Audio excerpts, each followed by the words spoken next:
जिंदगी भर उन्होंने लिखने का काम किया। हम उससे बहुत करते थे कि ये लिखते रहते हैं, हमारे बच्चों पे ध्यान नहीं देते, केवल अपने को ज्यादा उसमें रखते हैं। उनकी मेहनत रंग लाए।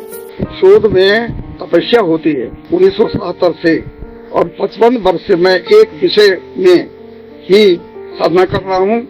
मैंने दूसरी तरफ अपना हाथ पांव नहीं बढ़ाया, अपने विषय को नहीं छोड़ा। मेहनत से ही तो मिलती है सफलता, और इरादों से सचता है इतिहास।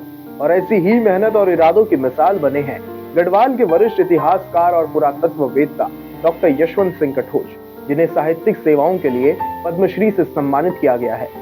सच्ची राह पर सच्ची मेहनत के सफर को बयां करती है डॉक्टर कठोच की ये कहानी। शोध में तपस्या होती है 1977 से, और 55 वर्ष से मैं एक विषय में ही साधना कर रहा हूँ। मैंने दूसरी तरफ अपना हाथ पांव नहीं बढ़ाया, अपने विषय को नहीं छोड़ा, और मैं उसमें इतना सफल हुआ, शायद इसी का मूल्यांकन सरकार ने किया। डॉक्टर कठोच का जन्म 1935 में पौड़ी गढ़वाल के चौंडकोट क्षेत्र के मासो गांव में हुआ था। 89 वर्ष के डॉक्टर कठोच ने 40 साल तक शिक्षा क्षेत्र में अपना योगदान दिया और उसके बाद 1954 से लेखन कार्य में समर्पित रहे। डॉक्टर कठोच ने भारतीय इतिहास और संस्कृति पर आधारित 12 पुस्तकें लिखी हैं और उनके सबसे अधिक लोकप्रिय कार्यों में से एक है उत्तराखंड का नवीन इतिहास, जो कि देवभूमि के इतिहास को विस्तार रूप से बताता है और प्रतियोगी परीक्षाओं की तैयारी कर रहे छात्रों के लिए भी काफी मददगार साबित हुआ है। इसके अलावा डॉक्टर कठोच की मध्य हिमालय का पुरातत्व, उत्तराखंड की सैन्य परंपरा और संस्कृति के पद चिन्ह समेत कई पुस्तकें प्रकाशित हुई हैं। अपनी प्रारंभिक शिक्षा पौड़ी के मेसमोर इंटर कॉलेज से हासिल करने के बाद डॉक्टर कठोच की शिक्षा की राह उनको लेकर गई आगरा विश्वविद्यालय की ओर। सन 1974 में उन्होंने आगरा विश्वविद्यालय से प्राचीन भारतीय इतिहास, संस्कृति और पुरातत्व विषय में पूरे विश्वविद्यालय में प्रथम स्थान प्राप्त किया और शिक्षा विभाग से सेवा निवृत्ति लेने के बाद भी अपने पैतृक गांव में रहकर ही उच्च शिक्षा के क्षेत्र में सेवा का कार्य जारी रखा। अपने शैक्षणिक प्रयासों के अलावा डॉक्टर कठोच ने उत्तराखंड की महासू मंदिर, कण्वाश्रम और बैजनाथ धाम जैसे महत्वपूर्ण ऐतिहासिक स्थलों का पुरातात्विक अध्ययन कर उनके संरक्षण में भी महत्वपूर्ण भूमिका अदा की है। डॉक्टर कठोच की भारतवर्षीय इतिहास स्थल कोश हिंदी में भारतीय इतिहास की सबसे आधुनिक पुस्तक मानी जाती है। मीडिया से बातचीत करते हुए डॉक्टर कठोच कहते हैं कि मैं पिछले 55 सालों से देश के इतिहास,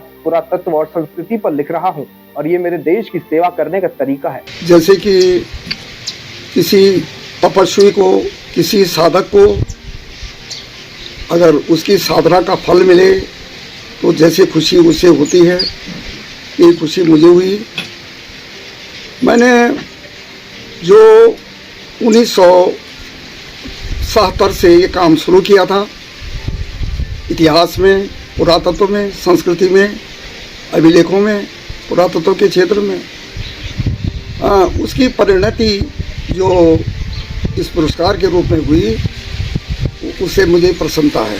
पद्मश्री सम्मान मिलने पर डॉक्टर कठोच के परिवार का कहना है कि ये सम्मान उनके समर्पण और प्रतिबद्धता का सम्मान है और इस खास मौके पर हमने डॉक्टर कठोच के पोते शक्तिवर्धन सिंह से भी बात की। हमारे दादाजी को सर्वोच्च पुरस्कार में से एक पद्मश्री के लिए सम्मानित किया जा रहा है। उनका कार्यकाल जो जीवन भर करते रहे, आज उनका फल उनको मिल गया है।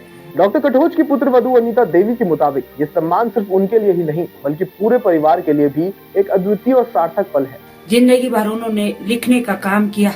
हम उससे बहुत करते थे कि ये लिखते रहते हैं, हमारे बच्चों पे ध्यान नहीं देते हैं, केवल अपने को ज्यादा उसमें रखते हैं। आज हमने समझा, हमारा सारा परिवार खुश हुआ। मेरे को ऐसा पता चला सुबह में मेरे ही मोबाइल में आया किसी का मैसेज कि तुम्हारे ससुर जी को पुरस्कार मिलने वाला है। ऐसी मेहनत है उनकी कि जिसमें उन्होंने अपने लेखक से अपना घर परिवार जैसा रहा होगा, जैसे झेले होगी परेशानी, वो जानते हैं और वे हम जानते हैं कि हमने क्या झेला। आज उनको ये मौका मिला, खुशी का मौका हमें भी मिला, उनको भी। हमको बहुत खुशी मिली कि आज हमारे ससुर जी इस उसके लिए बने। उनकी मेहनत थी, उनकी मेहनत रंग लाई।